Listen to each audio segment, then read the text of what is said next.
It is a warm Monday afternoon, January 20th, 2025. The sun hangs high over Kikuyu town, south of Nairobi, as I make my way to a place I haven't visited in years, the Ondiri Wetland. Now, if you've never heard of it, Ondiri is no ordinary wetland. It is the farthest source of the Nairobi River, and once upon a time, it was on the brink of extinction. In 2016, Ondiri was gasping for breath, choked by encroachment, pollution, and neglect. Back then, if you stood where I am now, you'd see smoke rising from patches of burning grass and farmers growing arrowroots right in the wetland's heart. It was quite literally dying. But today, things are different. The air is crisp, the water crystal clear, and towering indigenous trees have replaced the crops that once drained the swamp. The transformation is nothing short of remarkable, and it's all thanks to one man and his team, David Wakogi, the driving force behind the Friends of Ondiri Wetland. David isn't just a conservationist, he is a man on a mission, a community mobilizer, and a relentless advocate for Ondiri's survival. I first met him by chance back in 2019 in a tiny resource center housed in a shipping container. He had a bold vision then, and today I'm here to find out if that vision has become reality. So grab a seat and join me as we dive into the story of Ondiri's rebirth, the struggles, the victories, and the lessons that could inspire conservation efforts across the world. I'm Steve Mokaya, your host for the Nature Trail podcast, where we explore the inspiring stories of people making a difference in conservation.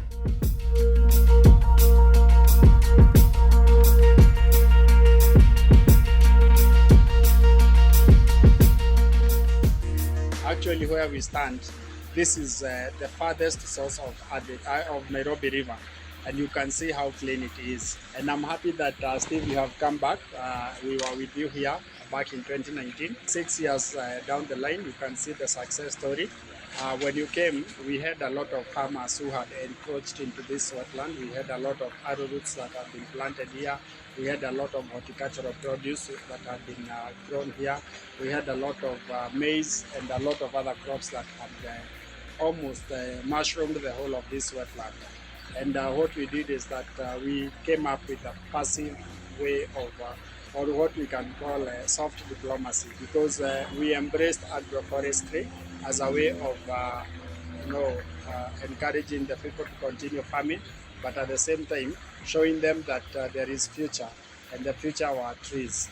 So therefore we told them to take care of the trees, and eventually when the trees were fully grown, they went away, and we were left with all these trees. Another thing that has been of great success is the fact that the community embraced the conservation work of this wetland. I remember then, Steve, we had a local newspaper that had talked about the rivers of poison, and the story had begun right here at Ondiri Wetland. But now you can see that the water that is flowing is really, really very clean. You can see a lot of algae on the other side of the river, and that shows you that there is a lot of algae here, and that feeds on biodegradable materials. Another thing that is evident is that these bamboos, when you came here, they were just very tiny. Also, another thing is that we have also tried to put and to apply creativity in our conservation work. Like now you can see that there is a human mouth that is open in this mural, shows a human mouth that is drinking from Ondiri Wetland, and that shows that the water is fit for human consumption. So how did you convince all these people, especially the people who had crops here, to sort of abandon their crops eventually, because you said that you started with trees? Where conservation diplomacy, if I can call it that, didn't work, we invoked the action of the authorities, especially the local administrations, the office of the Deputy County Commissioner and his team, and the county enforcement and environment teams. They really helped us, because back then I remember there was an encroacher who had built a giant greenhouse, and inside he had built 18 rental units right inside the riparian land. But eventually what happened is that after we went to him and told him to pull it all down, because obviously that was something that would really harm the integrity of this wetland, especially the the riparian land where he had occupied, he couldn't hear us. And in fact, he even threatened that there is nowhere we could take him. And that was a call to action. So therefore, we went to the offices. In fact, we knocked many doors. The office of the governor, the office of the member of parliament, the office of the deputy county commissioner, and our cries were heard. And eventually, the greenhouse was brought down, the 18 rental units were brought down, the doors were carried by the county enforcement team, and eventually that man couldn't continue. Though after the regime change, when now we got, that was during the time of Kabogo. So when we got Waitito in office, that guy started digging pit latrines right inside the riparian land. And what we did is that we went back to the office of the governor, told him about the journey, told him about the disadvantages of someone being allowed to do that. And eventually, he was forced to demolish that pit latrine. So therefore, we have had encroachers, but because you see, as a conservation group, we don't have the powers to enforce.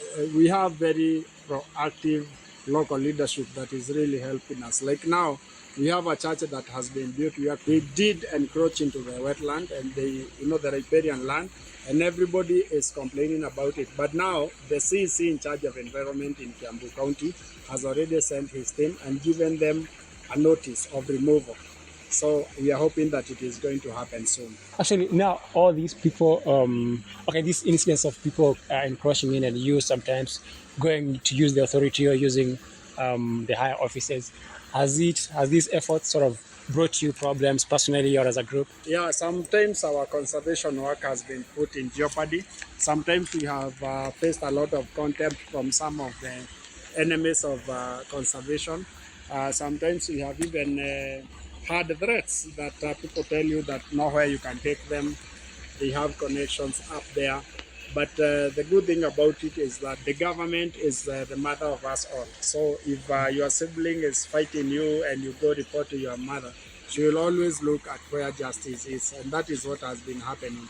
So cause of the good has always carried the day. And have you at any point gone the legal way, maybe going to court? Yes, we have. I remember there was this gentleman who was releasing a lot of effluent into the wetland, and that effluent was coming from his compound. I don't know what kind of chemicals he was using, and when we tried to stop him, he couldn't really hear us. So we went to court. We have lawyers in our organization. They helped us, and we were able to get there. The other thing is that the current government spokesman, by the time you came here, I think he was a member of parliament. At that time, he helped us to do a petition. His name, please? Isaac Mwaura. Yes. Yeah. He helped us to do a petition that he took to the House, to the Senate, and we appeared before the Senate Committee on Environment. And right now the petition is at a very high stage because we are about to have this wetland gazetted or being marked as a protected area. Yeah. And that really will help us a lot because apart from this wetland being an important water reservoir, it also has other advantages. For instance, it is a bird watcher's paradise with over 80 species of birds. It is also the support system for many flora and fauna, species, and that's why even wetlands are called biological supermarkets because they have a lot of diversity when it comes to flora and fauna. Actually, the last time I was here, there was some sort of fence which was being put up. The fence still there. Okay, of course, currently there are so many vegetation, there are so many trees I can't even see. But is there a fence? Most parts have the fence, but there are areas where, out of exposure, some scrap metal dealers have had a field day, and they have stolen the wire mesh and the chain link that was used to fence this place. So, do you think the people who encroach because there's no sort of concrete fence? I mean, how do they do it? When we were fencing this wetland, we called the community and we agreed that according to the law, the riparian land is between 6 meters and 30 meters. So we agreed that this being an urban ecosystem, we could fence off 10 meters. So that meters, we agreed that they cannot do any sort of development. So a certain riparian landowner decided to lease that land to a church, and that's how they built it, the 20 meters. The other thing is that with the community support and the support of the local leadership, Ondiri Wetland has been ranked as one of the best conserved wetlands in the Republic of Kenya. That's why in 2022, we hosted the national event of our World Wetlands Day. In 2023, we went to Nkongwen Kare in Narok County. In 2024, we went to Timboroa. There is a small lake that is there just before you get to Timboroa town. We were there, that is Washingishu County. And this year we are coming back to Ondiri Wetland. And that is a very important and very strong message that this wetland continues to be a pointer of a very well-conserved wetland. In fact, what the government will be launching on the 2nd of February, that World Wetlands Day, is a program they are calling Adopt a Wetland, whereby every government institution will be required to adopt at least one wetland or more. Yeah. Because wetlands in Kenya are disappearing 10 times faster than forests, and we have about 12,500 wetlands. Those wetlands, the number was almost triple 20 years ago, but they continue to diminish. One, because of human activities. Second, because of climate change. And the other thing, because of the population growth. And many people, especially in urban ecosystem, they don't value such kind of ecosystems. Rivers, swamps, they are not really valued. In fact, most of the swamps are seen as wastelands. Wetlands, not wetlands. Actually, this wetland where we're standing today is very close to Nairobi and even the town here, Kikuyu town, the development and growth and increase in population. So besides what you've said, what else do you think has helped these wetlands sort of survive? Part of the success story has been the proactiveness of Friends of Ondiri Wetland. Because like for you, Steve. And how many are they by there? On our WhatsApp group, we have about 320 members, but the ones who are active are not that many.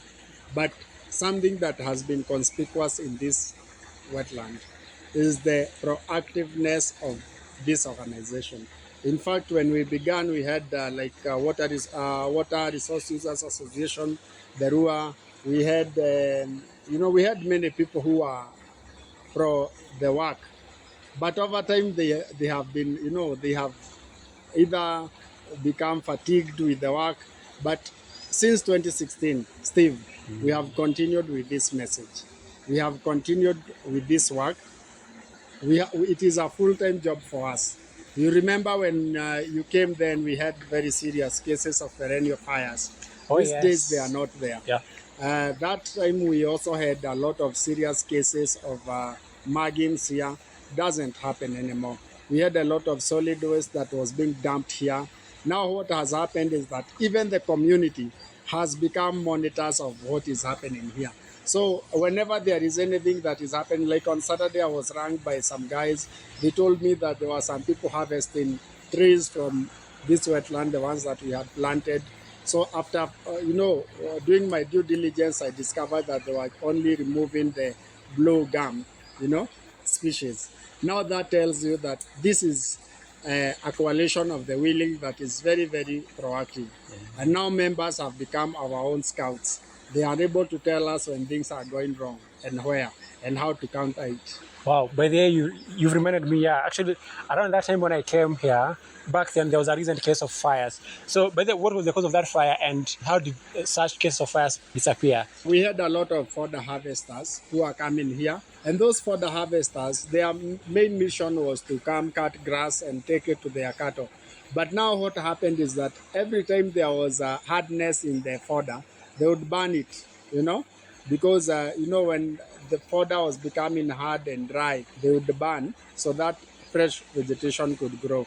And you can imagine the whole biodiversity could get destroyed. So what happened was, the first thing we did was to ban people from harvesting grass here. So it is no longer done. Another thing that we did was to have a very serious monitoring system, that if there is fires at any point, we are able to make a call there and to find out what is the cause of the fire, who is responsible for that fire, and all that.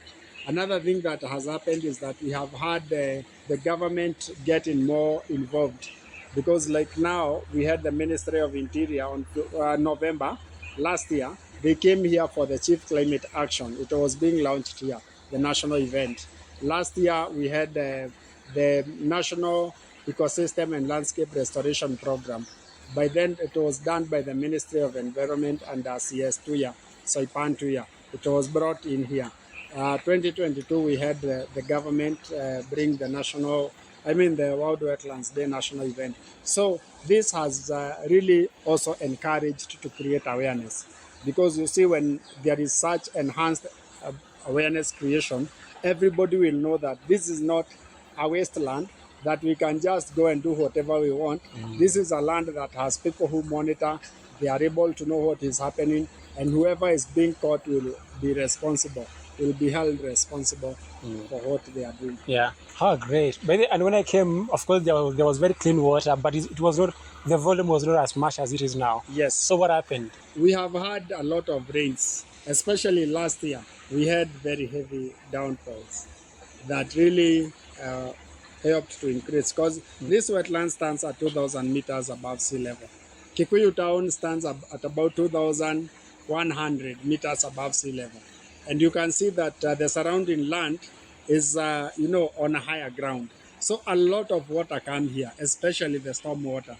And wetlands are a natural filter of water. So when the storm water get into the wetland, by the time they are coming out through this outlet, surface water runoff, water is completely clean. Wow. And are you sort of maybe introducing fish to the wetland, or you don't want to do that? We already have some, like we have Louisiana crust scene, you'll see them. We have some other ornamental fish that you can find. So do you have a pond, or just here? We don't have the a river? pond, but in future we plan to do that. Okay. Because also we want to, as I told you in 2019, another aim is to have this as an ecotourism center. Just the way we have Olorua Nature Trail, just the way we have Arboretum, just the way we have City Park, whereby the people can come, and enjoy this. Part of the reason why Japanese are taught to have longevity is because of spending a lot of time in nature, walking, taking walks in the wild, because there is some kind of gas that is released by trees. It's called, I think, taurine. And it helps a lot to enhance longevity in your body. And that's why you see people who take a lot of walks in nature tend to live longer than the people who live in the cities and, urbanized spaces. Yeah. Actually, that reminds me again. I'm not sure, but back then in 2019, was there a plan of maybe having some sort of swimming pool? Swimming is something that is a bit debatable, because when you have such kind of activities, obviously they will come with their own disadvantages. But we have plans to have an amphitheater here. Oh, yes, we have plans of having a zip line here. We have a botanic garden on the other side. And in fact, on that botanic garden, we have some of the rarest species of trees. Yes. Something else, I can see concrete sort of benches around. Why did you decide to have concrete? One, we did concrete because we couldn't use metal because of the serious problems we have had with the scrap metal dealers. The other thing is that when cement is dry, it doesn't have any effect on environment. The other thing is that it is affordable, and also it is durable. Now the last question, or rather my second last question before you give me your last take, maybe a very brief summary or history of what brought up these Friends of Ondiri, just now a backstory before the 2016. Okay, now what I can say is that one, when we had a DCC, Deputy County Commissioner, here in this sub-county, his name was Paul Famba, who is now the CEO, Public Service Commission. He called me in his office one afternoon and told me, David, you are here on a call of duty, and when my work is finished, I will go. And I don't know what will happen in future to Ondiri Wetland. So what I want you to do is that I want you to rally your community and conserve Ondiri Wetland. if you'll be remembered for one thing, let it be Ondiri Wetland. He told me, I want you to register an organization, and that organization will be the one that you're going to use to do the conservation. So I started coming up with funny names. He told me, don't come up with such names. Just call it Friends of Ondiri. And that's what happened. He helped me register it. He brought the community together. We started this journey. Now we are here. Yeah. Around that time, that was 2016. Okay. That was the time the Chinese contractor had just completed this bypass, southern bypass, that starts at Olesereni and terminates at Gitaru. All the water that he used, he stole it from here, because I can say he stole that water from this wetland. Yeah, he had put a giant water pump here. A lot of encroachment had happened here. Solid waste dumpsters had a field day here. They would come and dump. Encroachment, greenhouse farming, a lot of serious activities were happening. So as an individual and as an organization, we were able now to go back to the drawing board. We started looking at where the rain started beating us, and we were able to identify the problem. And after identifying the problem, doing the diagnosis, now we have been trying to cure it. And I can say the journey has been hard, but worth it. Great. And where's Mr. Famba nowadays? Mr. Famba is the CEO, Public Service Commission. Yes. Wow. Is he aware of the progress? Yes, he's aware. He's aware. We update him. In fact, I have a lot of credit for Mr. Famba, because it has been rise and rise of the former DCC Kikuyu sub-county. And he has never left our WhatsApp group. He has never complained that he's getting too many messages. And he always sends his best compliments to the work that is happening here at this wetland. Yeah. Yes. Oh, this is great. As we speak, are there any challenges? Now everything is... Challenges we're sailing smoothly. Yeah, we have challenges, because like now we don't have partnerships that gives us monetary funding, and that is one, because you see, without funding you are crippled. So that is our biggest challenge. Currently, is there somebody or maybe an institution that is abstracting water from this wetland? A very good question. We have about 44 water pumps abstracting water from Ondiri Wetland. We are going to see one for Alliance High School. They get their water from here. They have the biggest water pump. Yes. Is it illegal? It's not illegal, because there are laws that govern abstraction of water. And I think the reason why those water pumps do exist is because they have complied with that law. And also, Kikuyu Water has about 8 boreholes around there. Here? Yes. Wow. In fact, they have even built a very giant solar farm, whereby they abstract a lot of water, which is supplied to the community. Wow. So all those are legal pumps from within? Yes. Okay. Yes. That's great. Alliance High School is an ally of Friends of Ondiri, a very vibrant partner. And Alliance High School, as you know, impacts the whole of Kenya. True. And so therefore, when this water is given, this ecosystem is giving water to Alliance, it is impacting the whole of Kenya. Also, this is the farthest source of the river, the biggest river basin we have in the Republic of Kenya. In 2021, by the way, we followed this water from here all the way to Sabaki estuary, where it enters the ocean. Really? Yes. Wow. You know Sabaki, where we have that long bridge on your way to Lamu. Yeah. We went there. Between Malinga. Yes. Yeah. We had the CS for environment was Keriako Tobiko. We planted 100,000 mangrove there. So in 2022 they came. So we started from the mouth, and then we came at the source here. Wow. Yes. Wow, that's great. That's a very good story. Maybe now your last story before I talk to the rest. My last word is that conservation is for the willing. Conservation is deliberate. Conservation is, something that all of us should embrace, because our wetlands are our sources of water. In Kenya, we have only 6 wetlands of international importance, which 5 are in the Rift Valley or the Rift Valley region. 1 is in the eastern region, because it is the Tana Delta. We have Lake Naivasha, Lake Elementaita, Lake Nakuru, Lake Baringo, and Lake Bogoria. With an increased awareness on the importance of conserving wetlands, We expect to see more wetlands of international importance under Ramsar, and we expect to see more participation when it comes to community efforts to work and to protect their wetlands, because this is our sources of water. In fact, let me tell you, Steve, without Ondiri Wetland, there is no life in Kikuyu town. 99% of the water the residents of Kikuyu, not Kikuyu town, Kikuyu, the entire Kikuyu constituency uses is from here. This is the recharge of Kikuyu Springs, the oldest source of piped water for the city of Nairobi. Some of the very important installations in Nairobi get their water from Ondiri. This is the wetland that has a lot of peat, which helps to sequester a lot of carbon, atmospheric carbon. So what I'm saying is that this is a very important wetland that we are determined to conserve for God and posterity. Sawa sawa, thank you so much. Asante sana.